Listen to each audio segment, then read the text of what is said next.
They are all around us, yet we have no clue how they work. But once we find out more about them, the underlying principles could accelerate our progress on a magnitude previously unthought of. Some people think we will never even get them to work, but nobody disagrees with the fact that they would represent a tectonic shift for the human race. Quantum computers. The industry is set to grow from $500 million in 2019 to $65 billion by 2030. But will the speed of quantum computers speed up our path to creating a general artificial intelligence?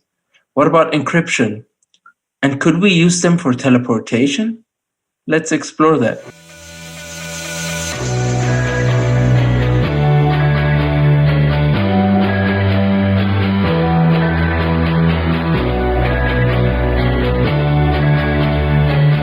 Welcome to the UTX podcast, your source of tomorrow's technology, presented by two maniacs. I'm Ani. And I'm Valentin. And today we're going to talk about quantum computers and quantum supremacy. We'll start at the basics of quantum mechanics and computing, look at the actual technology, and then look at its challenges and applications, and cap it off with a utopian day.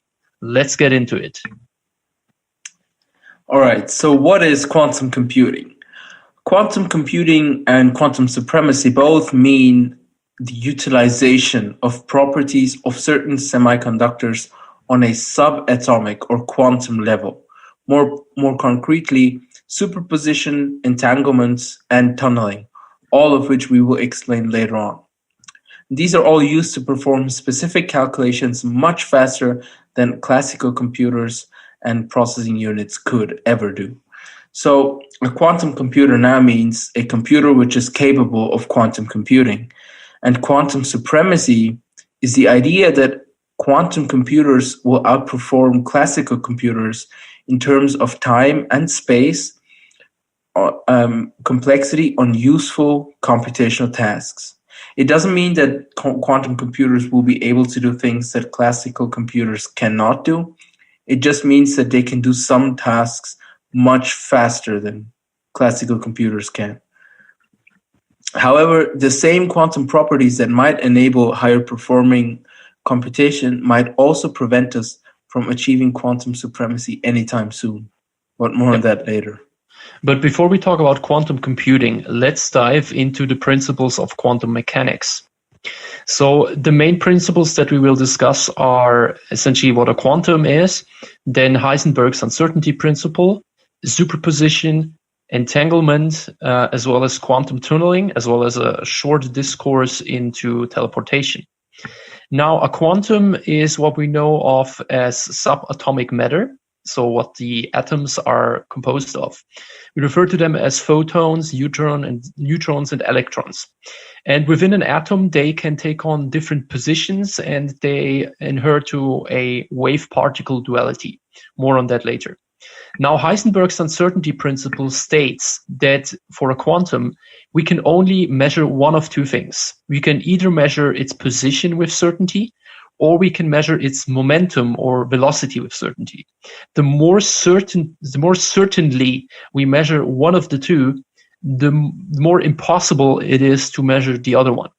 And this applies essentially to all, not just to quantums, but to all wave-like systems, but is a fundamental principle that is also at the base, for instance, of superposition.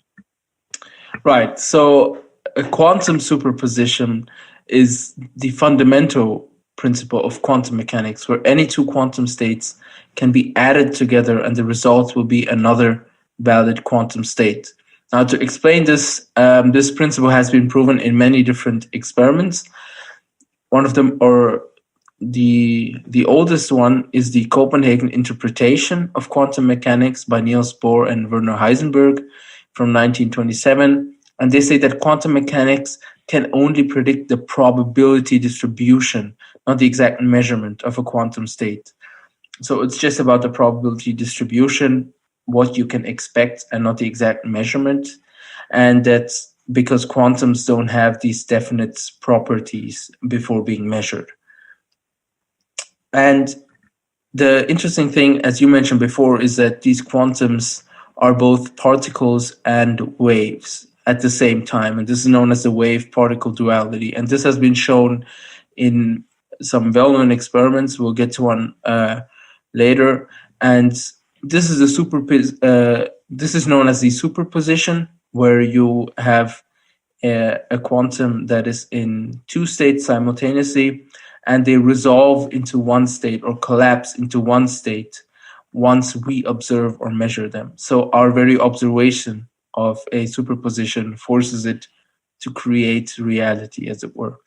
And so the famous experiment is known as the double slit experiments. And here you basically shoot a photon through a metal slit, and it's shot as a particle initially, but ends up as a waveform at the wall behind the metal. And this demonstrates its superposition, in that its resolution into one of the two states only occurs when the result is observed.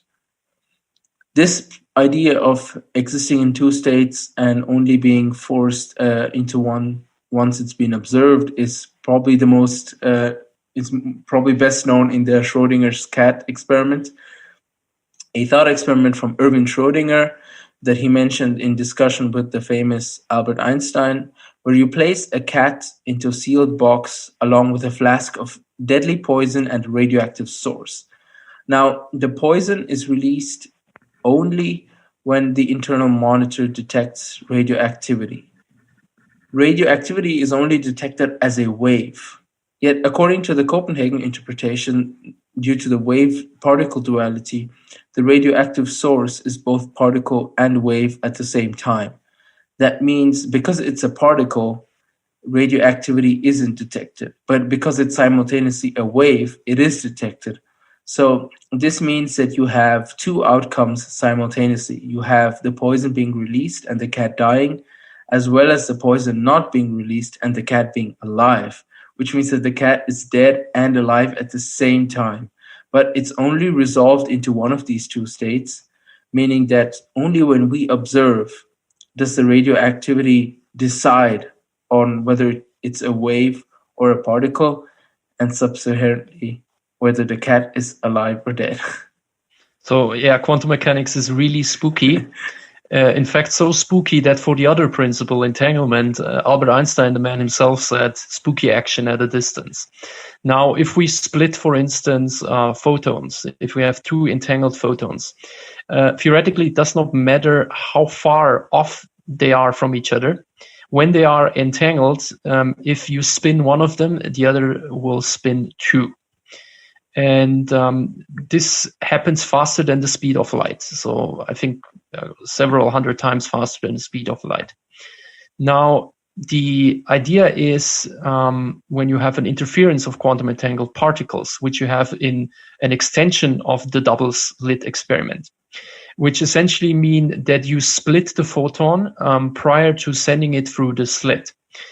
And what happens if you observe one of the two, the interference pattern that you would expect to occur at the wall behind is not going to happen for the very reason that you observed one of the photons. So this means that the observer, him or herself, actually has an impact on the result. Now, an interpretation of this is even if you observe the outcome in the future. So even if you observe one of the photons in the future, the other photon in the past is going to decide not to be a wave, which is pretty crazy to think about. And this is how far our understanding goes. So there's a long way to go still when it comes to entanglement, but the properties of it we can partially already use today, and they will prove to be very useful for quantum computing. Another one is quantum tunneling. And quantum tunneling is a principle that refers to the fact that waves can pass a physical barrier that is not thicker than somewhere in between 1 to 3 nanometers. And so instead of surmounting the obstacle, instead of having to go over the barrier, it can simply pass it. It can pass through it effortlessly, which is another useful property of quantum mechanics for quantum computing. And where it gets not just spooky, but somewhat futurist and crazy is teleportation. Now, according to the no cloning theorem, you cannot actually do teleportation like in the movies. So you cannot create a copy of a particle, of a quantum, and then send it to somewhere else. But you can transform and transfer its state. So this has been done before by Chinese astronauts in June 2017. And the connection was between Earth and their Mischius satellite, which is a distance of 1,400 kilometers. One of the photons, I think it was a pair of photons, was in Tibet, and the other was at the Mischius satellite. And they were capable of beaming or teleporting the photon to the satellite, and they were capable of measuring the entanglement by spinning the photon, for instance, and then were also able to teleport it. Now, how this works is essentially you have a pair of photons. And let's say there is Q. So Q is one of the photons that you're trying to teleport or beam. Then there is S. So S is an outside particle. And then there is T. So in this case, Q is in Tibet and T is at the Mischius satellite. Those two are the two photons, and they are entangled. Now what you do is you entangle Q, which is the particle that you're trying to send, so to speak. You entangle it with S, and S is the new particle. And then you entangle S with T. This is possible because you can entangle particles more than once. And as you send, or as you entangle S with T, and as S sort of transfers over to T, it can transfer over Q as a new state to T. And thus you can effectively teleport Q. I hope this was sort of clear, but it's quite complex as you can see. But this is more or less how teleportation in a quantum world works. Right. So now that we have all the principles of quantum mechanics that we'll need to understand quantum computers, let's take a look at quantum computers and how they're built up. So we'll first take a look at classical computers, then quantum computers, and then also a look at the more software or softer side of quantum computers. So one thing to notice, maybe as a heads up, is that in terms of how far we are with quantum computers, we're at the very, very beginning of one era. In that, if you just look at the size that quantum computers take up today, we have a very long way to go from a room-sized quantum computer to something that fits in our pocket or in our hand even. And not only are we at the beginning of one era, we're also nearing the end of another era, that of classical computers, because the fact is that classical computer chip sizes cannot be made smaller. Apple recently had a breakthrough where the transistors reached 7 nanometers in size, but I think any more smaller and we'll be having physical limitations just because we'll be nearing the size of atoms. So a classical computer, at least a CPU, the central processing unit in a classical computer, works by storing information in the form of electricity flow. And this information is stored using transistors. Transistors can either let the electricity pass through, that's a 1, or they can stop the flow, a 0. And they're made of semiconductive material, and they can be controlled from outside, like silicon. Now, this means that we can actually control the flow of electricity, and creating a series of ones and zeros. We can create things known as logic gates. So we can make certain conditions that only if two logic gates both have electric flow, that it passes on a signal. And these really allow us to build bigger, more complex operations, functions, entire programs, and in the end, what we know as operating systems. So this is how a CPU works. And these CPUs, they work with these binary digits or bits of zeros and ones, and they can really do a very small number of tasks very efficiently. On the other hand, you have the GPU, or a graphics processing unit. And these chips are built in a way that they can handle many, many tasks at the same time, but they can do it as well. And these are really useful for matrix computations such as rendering images, hence the name graphics processing units. But these can also be applied in machine learning.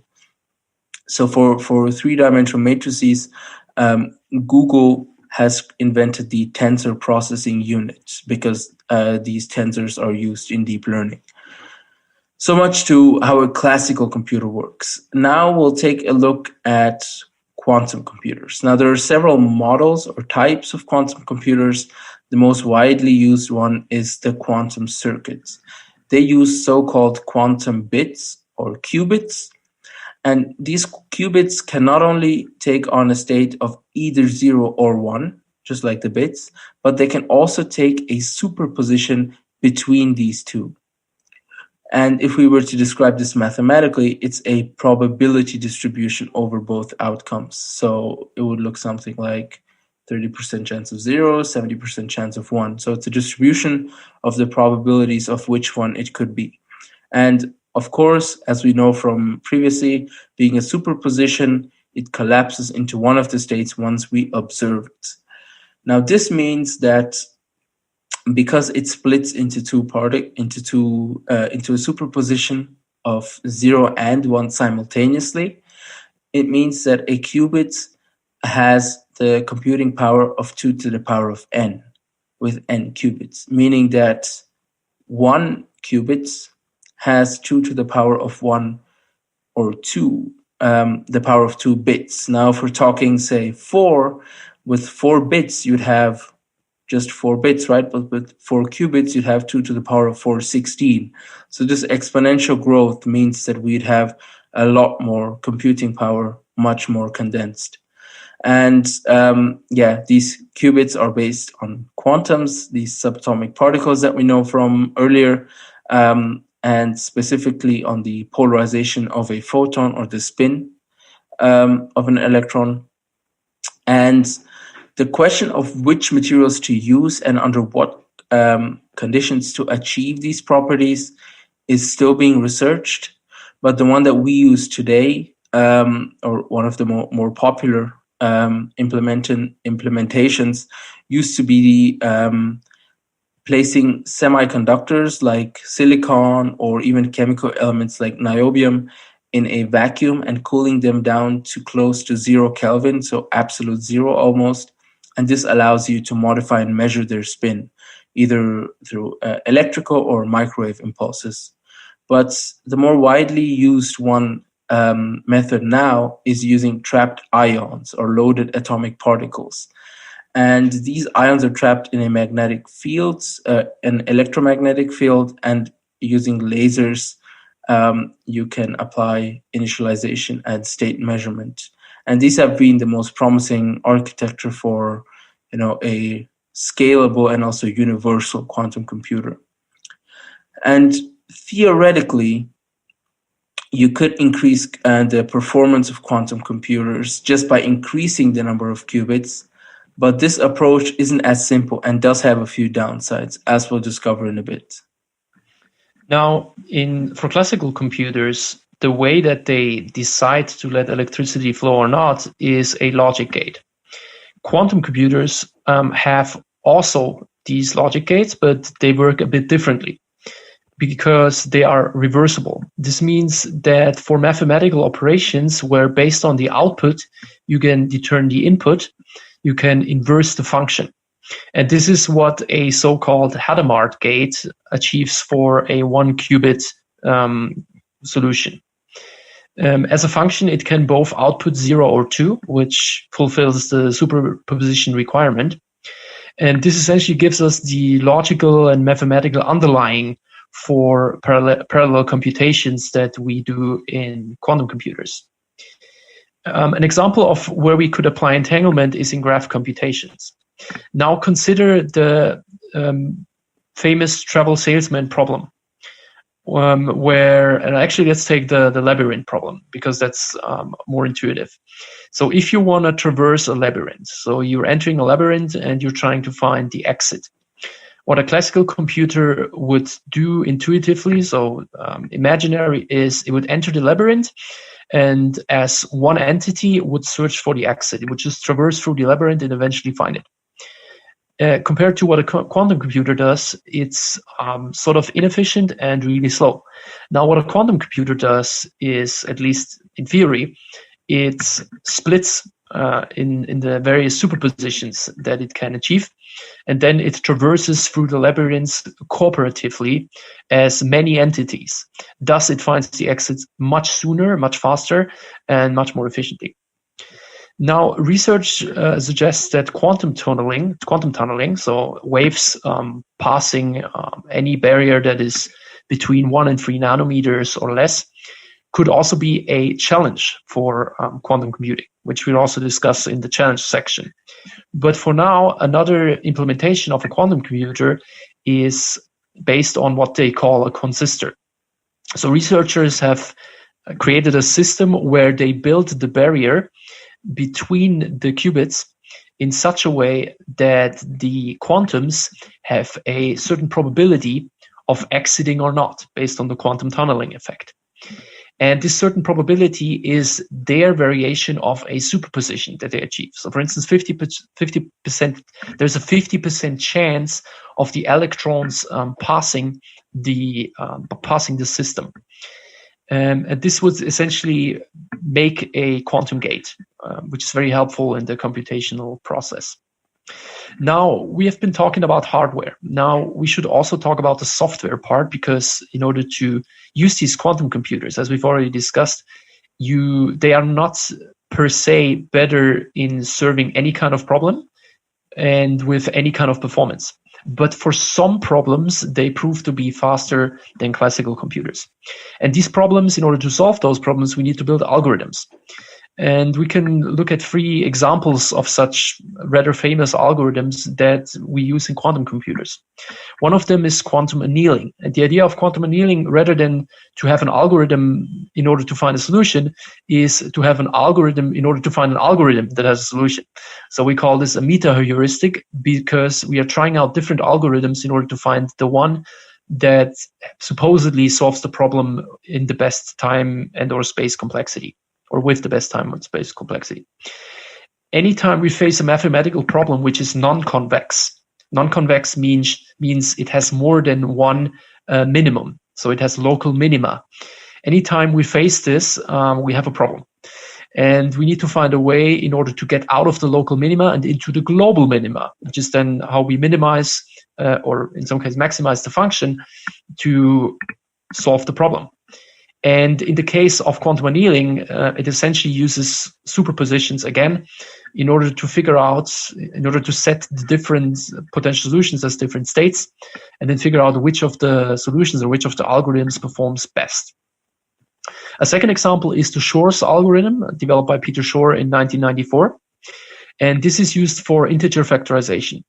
One famous problem of integer factorization is finding prime numbers. So what Shor algorithms does, and it's exponentially faster in what it does than any classical factoring algorithm. What it does is it is utilizing Hadamard gates and modular exponentiation in order to find the solution to the integer factorization problem. Now, without going too much into the math, so modular exponentiation means that you exponentiate the function. So, for instance, you put something to the power of something else, and the modulus is the remainder of a division pair. So, in this case, the division pair has an exponentiated base. So, what Shor's algorithm has achieved is that it can break the RSA algorithm. The RSA algorithm is a widely known encryption scheme. Once a quantum computer could utilize Shor's algorithm, it would be able to break today's encryption. So this poses a potential threat towards encryption systems of today, which we will also discuss a bit further later on. And the third and last example is Grover's algorithm, which is useful for search. It has been invented by Love Grover in 1996, and it has a high probability to find the input to a black box function. So once again, it's about the inverse. So given the function's output, it can find its input with high probability. And again, without going too much into detail, this is useful for searching, for instance, an unstructured database or any sort of unstructured data. And it is able to break both 128-bit as well as 256-bit keys, given enough time and, of course, a working quantum circuit. Right. So that concludes the actual technological part. We're pretty sure that from now on it'll be easier to follow along. It's quite a complex topic, but now that we've looked at the underlying principles of quantum mechanics and how quantum computers work, I think now we can take a look at who are the kind of the big players. And to be honest, there are so many players in this field. It's it's just as we mentioned, right, a growing market size from 500 million to 65 billion in just 11 years. That's crazy. But we all know how big quantum computers are going to be. So one of the biggest players that we have to mention at the very beginning is Google. So last year, Google on the 23rd of October in 2019 released a very infamous paper claiming that Google AI, one of their divisions, in collaboration with NASA, achieved quantum supremacy. So quantum supremacy, as we discussed before, is a quantum computer completing a task much, much faster than a regular or classical computer. And this was based on a quantum processor called Sycamore. And it had 54 qubits. One of them didn't work, so they had 53 qubits. And the task was to generate random numbers and figure out if a specific random number occurred in a subsequence of those random numbers. So it's fair to say that the task wasn't very useful, but according to Google, this task would have taken a computational, or would have taken a classical supercomputer 10,000 years. So we're not talking a normal computer, a supercomputer would have taken 10,000 years. Crazy. Now here's the big shocker. It took the Google and NASA quantum computer 200 seconds. In less than 3.5 minutes, they accomplished what a supercomputer would have had to do in 10,000 years. And they claim to have demonstrated quantum supremacy, but Google's claim was contested by IBM. And to many, it's not a really conclusive proof that quantum supremacy has been achieved. But I mean, cutting down from thousands of years to minutes, that's something else. But again, it's not really a useful task, but it was just meant to show the quantum computer's performance. And it's assumed that in order to achieve quantum supremacy, you would need more than just 53 or 54 qubits. A few hundred qubits would be needed, according to Intel. But Intel and PsiQuantum, a startup that Val will talk about later, is they say that you need at least 1 million qubits to achieve real-world implementations at commercial scale. So, right, 53 qubits being a breakthrough of magnanimous proportions, and Intel and PsiQuantum telling us that we need 1 million qubits really shows how much we still have left ahead of us. Yeah, I remember the first time when I got in touch with this subject, I think even the 53 qubit solution was a stretch goal, let's say. Yeah. So let's briefly look into 3 other hardware giants and what they do in the quantum computing space, which are IBM, Intel, and Microsoft. So for IBM, it's clear that they historically been at the forefront of many innovations so many times before. And this time really is no different, because in January 2019, they introduced the world's first circuit-based commercial quantum computer. At that time, it had 20 qubits. And to our knowledge, in the meantime, IBM is in the googly sphere when it comes to qubits. So they scale to 50 qubits, more or less. Their goal is to scale quantum systems to 1,000 qubits and beyond. And what IBM Cloud offers is quantum simulators and access to computational source or computational power, where you can essentially run your computation on a quantum device. So this is cloud computing. Exactly. So quantum-based cloud computing. So this is merely, of course, to show how it works with some visualizations as well. not as useful yet, not as production stage yet, so that you could do specific tasks much faster with a quantum computer, which would be a quantum supremacy. Now, Intel, for Intel, what is there to say? They are the leading manufacturer of computer chips. So for them, it makes a lot of sense to look into the future of computer chips and what computer chips could look like in that future. And so obviously, they are also working on the hardware side of it. So in their labs in Oregon, they are doing system level engineering. And what they are targeting is production level quantum computing within 10 years. Now, we're very excited what Intel does, because in the classical computer world, they are definitely performing with the go-to chip maker. Exactly. And then there is Microsoft. Microsoft is providing a lot of research, and they are building a full stack quantum ecosystem as well, cloud-based. So in Azure, so Microsoft's cloud, you have access to an application development kit, which supposedly has already been downloaded 100,000 times. And so you can do similar things as you would do with IBM, which is testing computations in the cloud and getting provided computational resources on the cloud that are quantum based. Exactly. So these are the established tech giants and their take on quantum computing, but there are also many, probably I'd say like B players who are upcoming, or other established firms that aren't really known for working in consumer tech.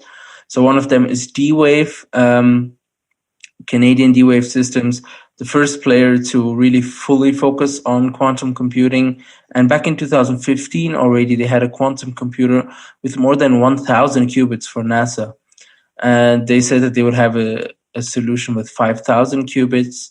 And their customers include Google and Lockheed Martin.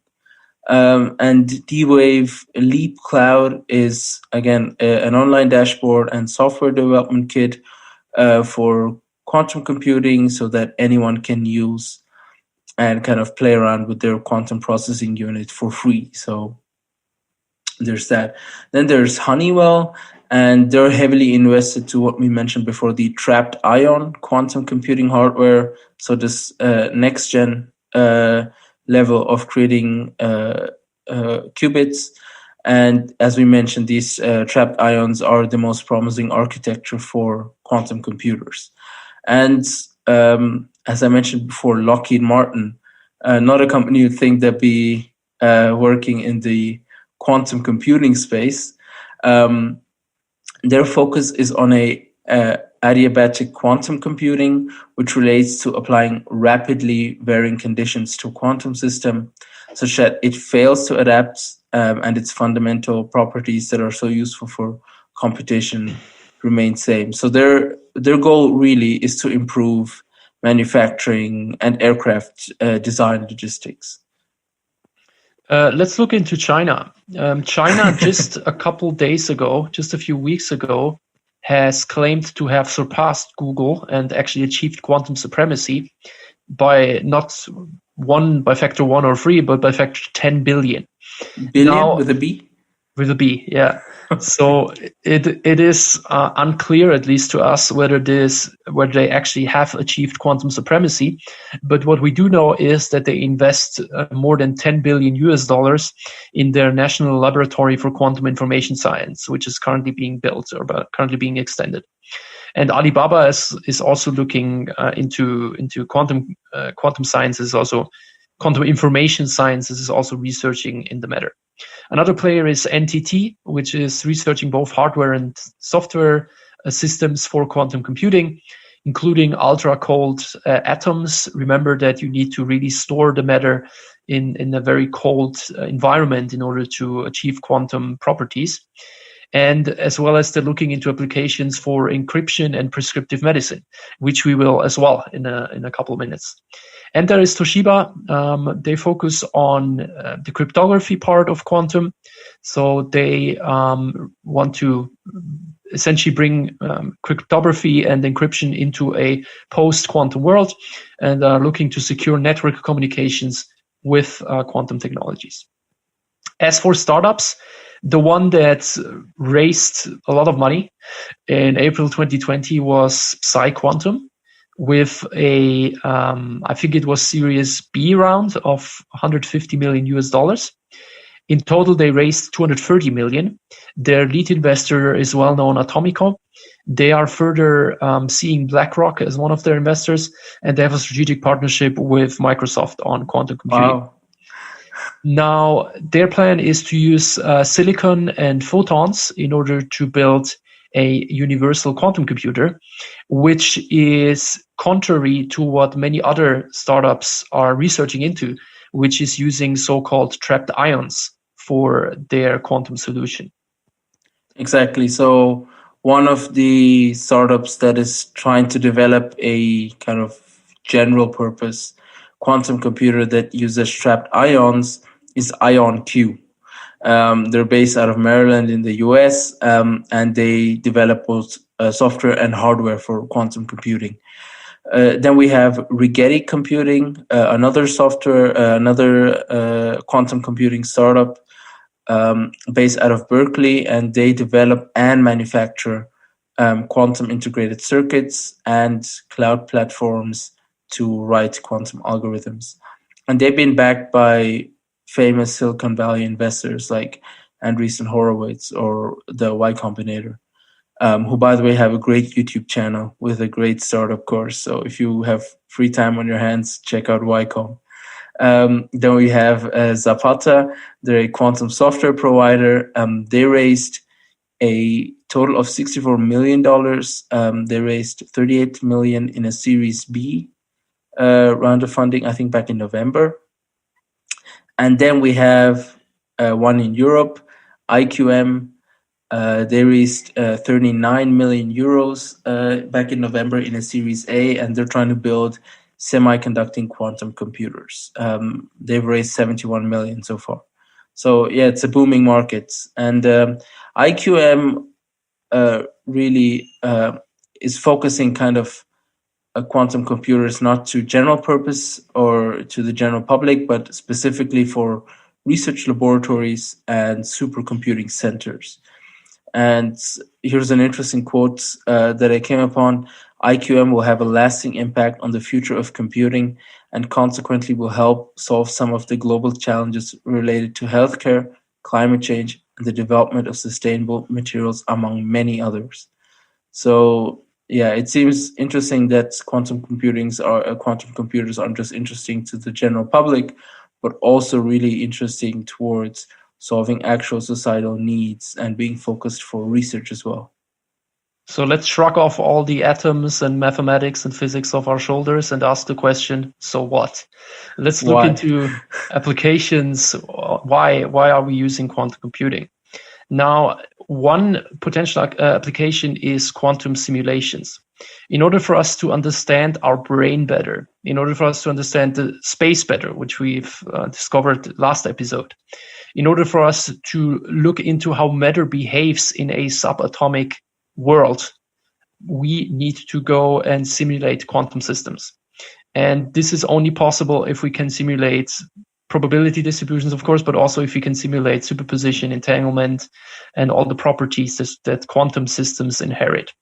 And this could prove very useful for the things mentioned and also to develop new materials that might have very favorable properties for our consumption and our economy in general. So industrial applications. It goes beyond the economy, right? I mean, we could, if we solve climate change, we're talking ecology. I mean, this could affect everyone and everything. Yeah, so think material sciences, industrial applications, as well as chemical industry and energy industry. This is still quite, let's say, early stage. So the concrete use cases, there are not that many yet. Now, one exciting topic, of course, is machine learning, as we're talking about computing.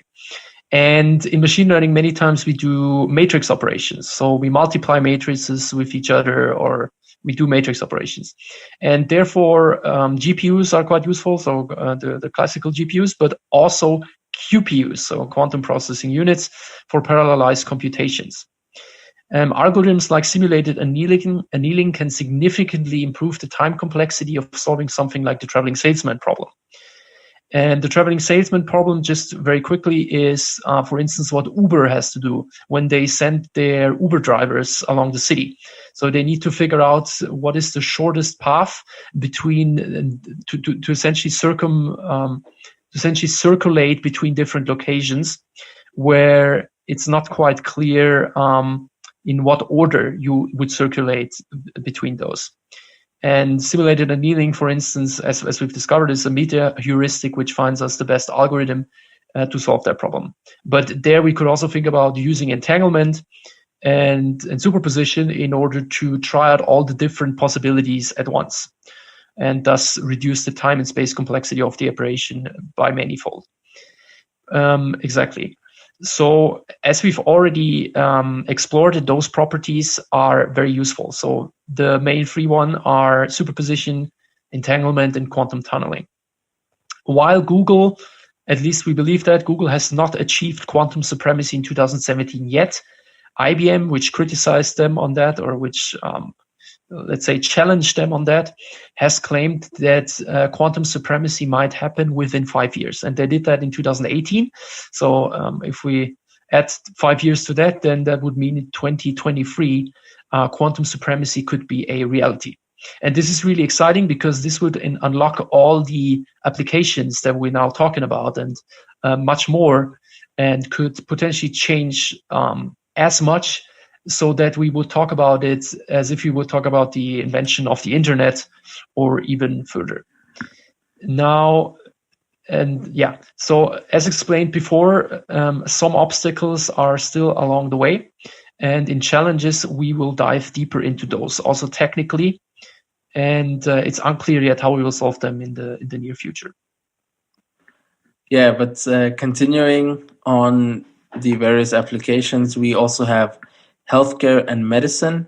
So this is a space that really has a lot to gain from quantum computing. So in the recent years, with the amount of data that's been generated and the complexity of healthcare systems now not just being local or even national, but now with COVID-19 being transnational or even global, there is a big need for technologies to make use of all those data effectively and efficiently to generate useful predictions. And according to IBM, there are 3 use cases for quantum computing in healthcare. But let's take a look at those. So one of them is diagnostic assistance. And this basically, as the name suggests, enables earlier and more accurate and more granular disease diagnosis and risk predictions. And quantum computers would really help in these classification tasks based on images. So using computer vision combined with AI, there's a lot to be won here for making accurate predictions more earlier and averting risk as much as possible. Another is precision medicine. So this means that you can now, with quantum computers, you can test individuals for their drug sensitivity, interventions, and other treatments. And this, again, can be combined with artificial intelligence to the point where we can really have tailored, custom-fit medicine for each person. And even on a broader price or on a broader scheme, you have the development of new drugs and vaccines, as we know now, is just trying out combinations of certain materials. And this is, again, just a problem of trial and error, which classical computers try to solve by using brute force, but a quantum computer would get to the solution much, much faster. And a problem that is within here is protein folding. I don't know how many have heard of it, but it's essentially the fact that a protein can be folded in hundreds of millions of unique ways, and each of these has a different effect. So finding the right protein folding means that we can cure anything from COVID-19 to cancer to any disease. All we need to know is how to fold the protein the right way. And this is, again, something that can be facilitated by a quantum computer. And last but not least is pricing. So on insurance premiums and in general, the risk analysis for the healthcare sector, these data can be aggregated and can be effectively put to use with a quantum computer, where you can get better pricing models, both for customers as well as insurance providers. I think fraud detection is probably another area quantum computers can help. So these are the various areas, right, from saving lives to being more efficient with insurance premiums. Let's look into encryption. So quantum algorithms like Shor's with the RSA encryption, or also Grover's, but also others, are capable of breaking some encryption algorithms, but not all of them. So supposedly symmetric cryptography and hash functions might stand the test of time and prove resilient against quantum attacks. Also, there is post-quantum cryptography, which is a whole area of research looking into making encryption safe in a quantum world.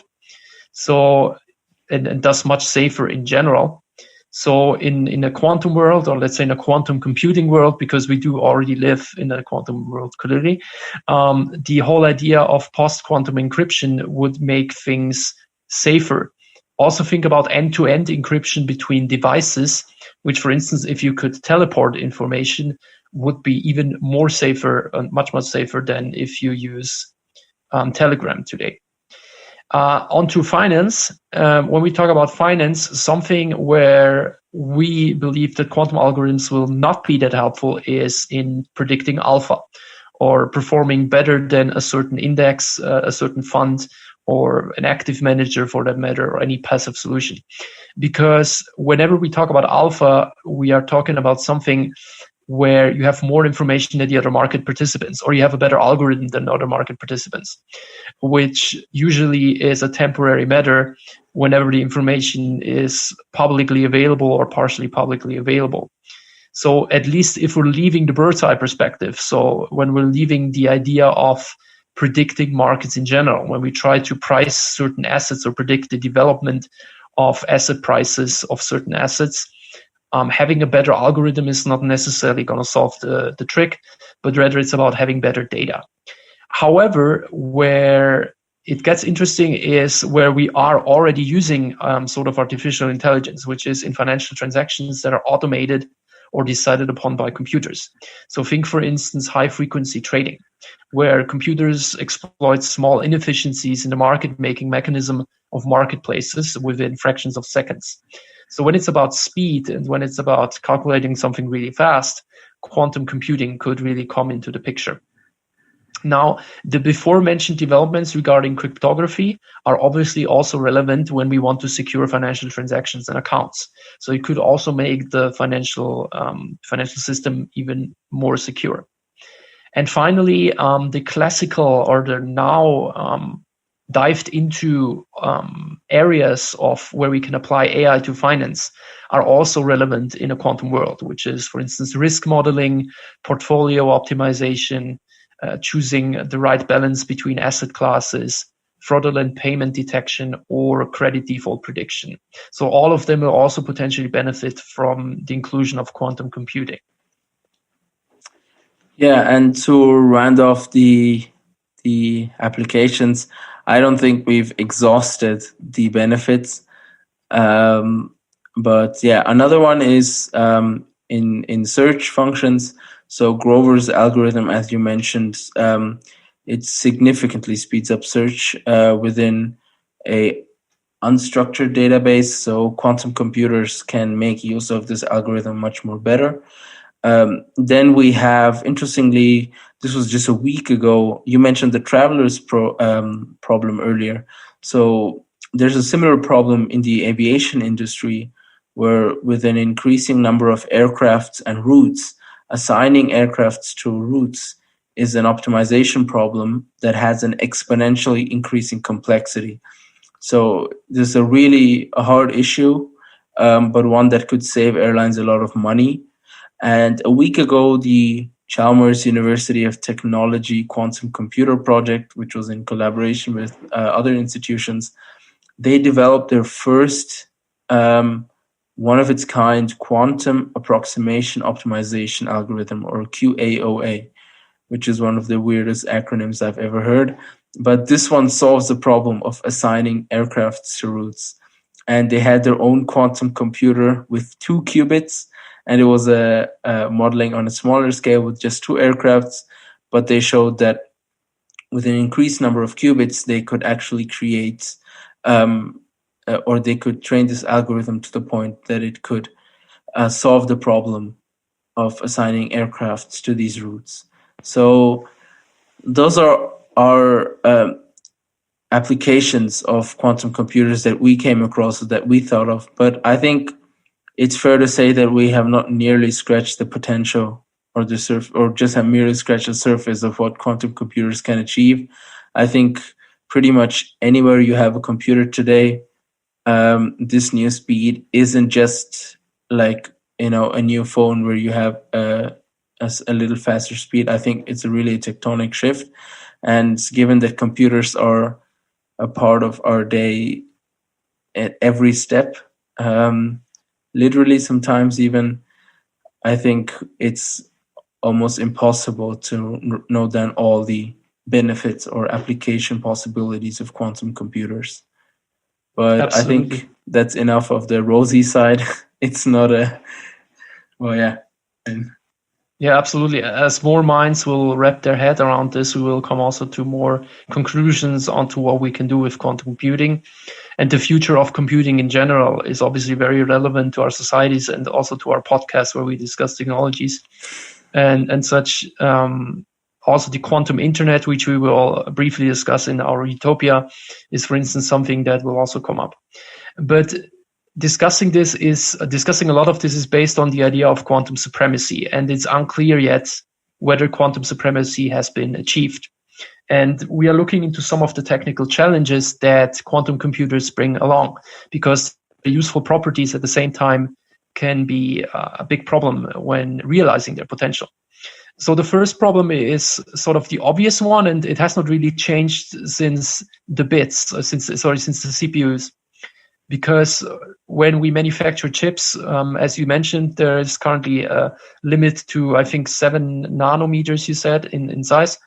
And for qubits, there's also some problems with size. So you cannot stack an unlimited amount of qubits onto a transistor, or a quansistor, and then just have it work. So the problem is to isolate them in a sense that they are not transmitting control signals in between each other, so that there is no signal crosstalk.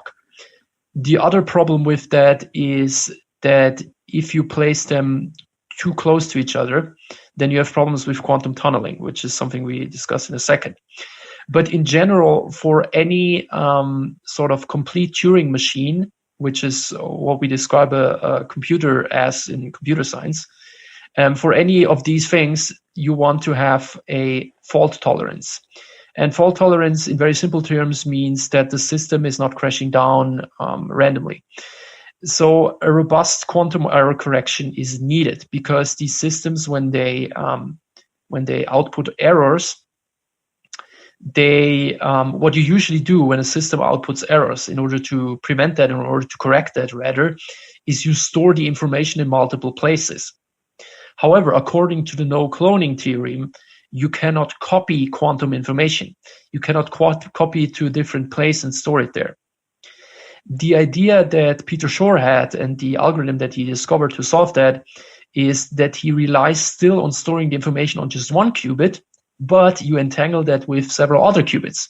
So similar to the teleportation idea that we discussed, you entangle the one qubit where the state is on, or the information is on, you entangle it with other qubits, and thus are able to transfer and store that information. Now, there is one particular interesting character in the space, which is Jill Kalai, a Yale professor.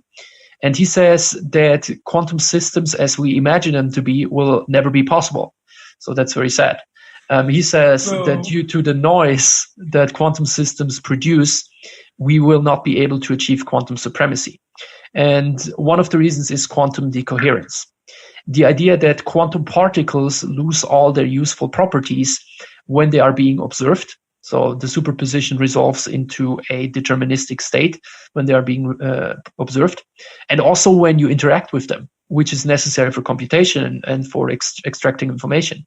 So when you interact with them with heat, electromagnetic waves, radiation, whatever, then it's, as these systems are really sensitive, it might happen quite soon that they lose their quantum properties.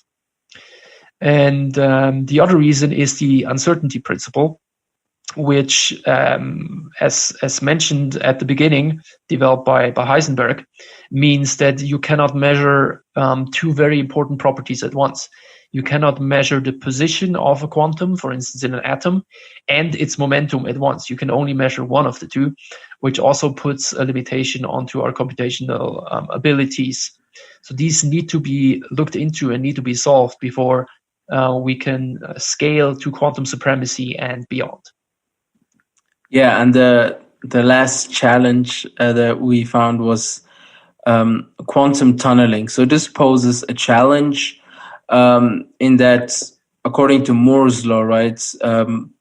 Moore's law states that as time progresses, technologies become smaller, cheaper, more efficient, more widely accessible. So according to this law, quantum tunneling or quantum computers should become smaller, more efficient. So this inadvertently means that over time, more qubits will be forced onto a circuit to increase performance. But as we know, if barriers become smaller than 3 nanometers, the electrons can simply escape through them, meaning that if the barriers become small enough, if due to Moore's law, quantum computers become really small, the electrons will simply escape the device altogether, meaning that there is a physical limitation of how small or how tightly packed quantum computers can be. And this is beyond the signal crosstalk that you mentioned. So it seems that there is a really strong limitation on quantum computing, quantum computers and their size. But nevertheless, we are maniacs. We love to dream. So let's get into what a utopian day in the life would look like, where we have achieved quantum supremacy. Yeah, very excited to do so. And as we are a maniac, and as I'm a maniac, I couldn't imagine the quantum future without brain-machine interfaces, which is also a topic that we will discuss in the future. So, but more generally, what quantum computing will enable us to do is it will accelerate the path to general artificial intelligence, which means that AI will decide for us. AI will automate things, not just automate mechanical things like we do with computers and machines, but also automate decision-making and intelligence.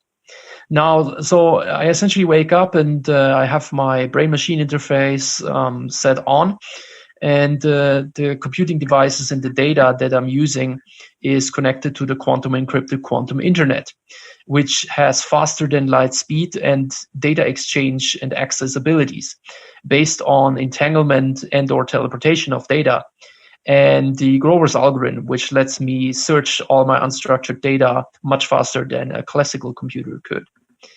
And yeah, I have a much deeper understanding of my brain. Obviously, I do have that because I have a BMI, a brain-machine interface, but also because we've understood the quantum principles. And the my experience is enhanced by light as fast quantum computations in my BMI device. So I take a taxi, and mobility is fully autonomous. We've discussed it also in another episode, including real-time analysis and prediction of traffic and any sort of interaction between vehicles, all of that based on quantum-safe quantum networks. New materials that we're using are fully organic and circular, so they are recycled and used again, and they are allowing us for theoretically limitless consumption, which we not even make use of because we don't need it. And R&D times for any sort of thing like new materials or medicine is brought down exponentially because based on superposition and entanglement, our algorithms search for all the potential states or all the potential combinatorics possibilities, for instance, that could solve a problem within an instance.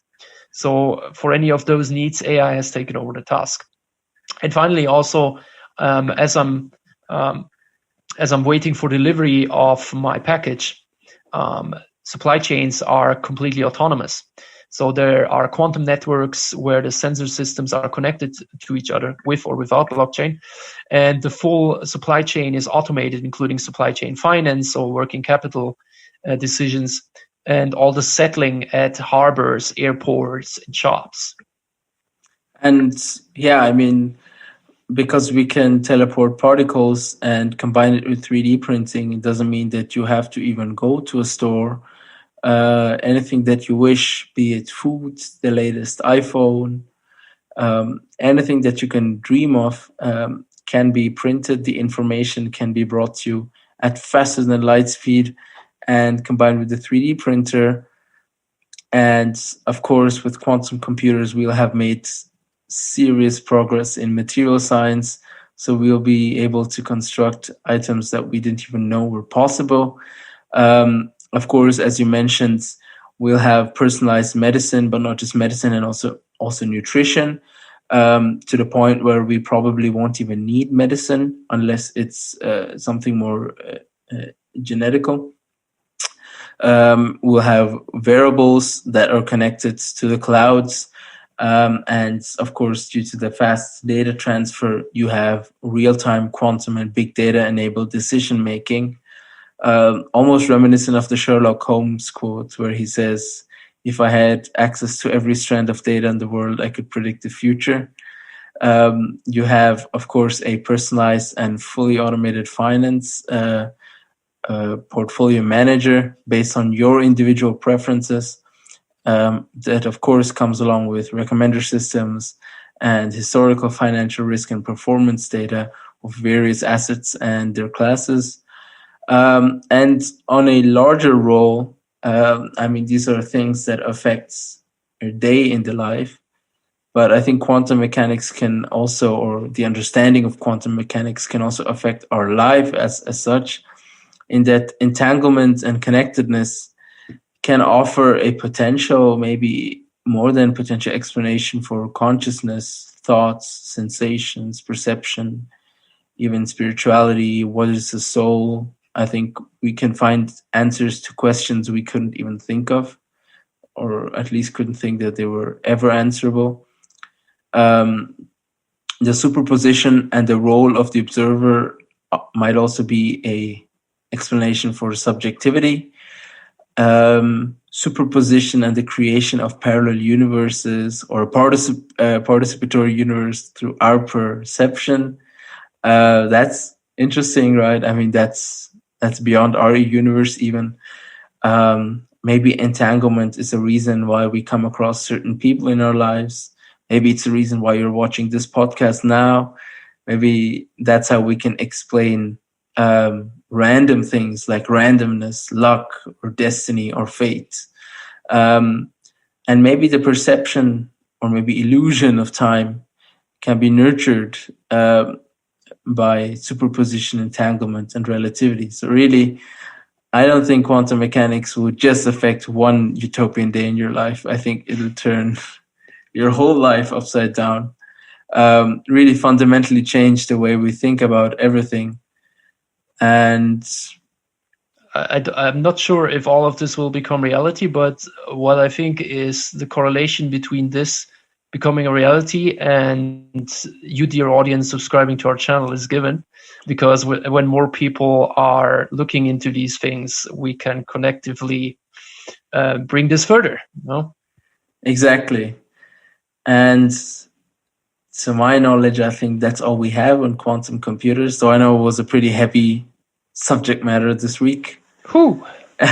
Also quite tough to prepare, but very interesting. And again, I can't wait until 2023 when IBM predicts it will reach quantum supremacy. It'll also be interesting to see what all these startups are doing. Yeah, it's something else entirely, isn't it? Yeah, and in the meantime, you can find us on YouTube, Spotify, Google Podcast, and some other podcasts. Still not Apple Podcast. Oh, okay. Is still coming. Apple is taking its time, but in 2021, sooner than quantum supremacy, there will be UTX on Apple Podcast. Yeah, I think we don't have a topic for next week. Do we want to go with brain and machine interfaces as a New Year's gift, or? Well, completely into it. Yeah, my favorite. Or do you want to let the hype build up a bit more?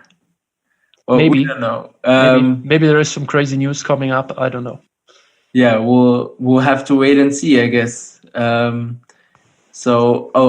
maybe one last thing that's maybe a more philosophical quote that struck me was with superpositions, we know that our observation creates or forces the collapse of the superposition into one state. So to think about it, our observation is physically influencing reality as we see it. So that's something interesting to think about. The way we see things, or the very fact that we see something, changes it. So with that, we maniacs wish you a very happy holidays, a happy new year. We'll be uploading next year only. I guess it's the 28th today as we upload. Stay safe and enjoy your time with your family. And as always, stay utopian. You're maniacs.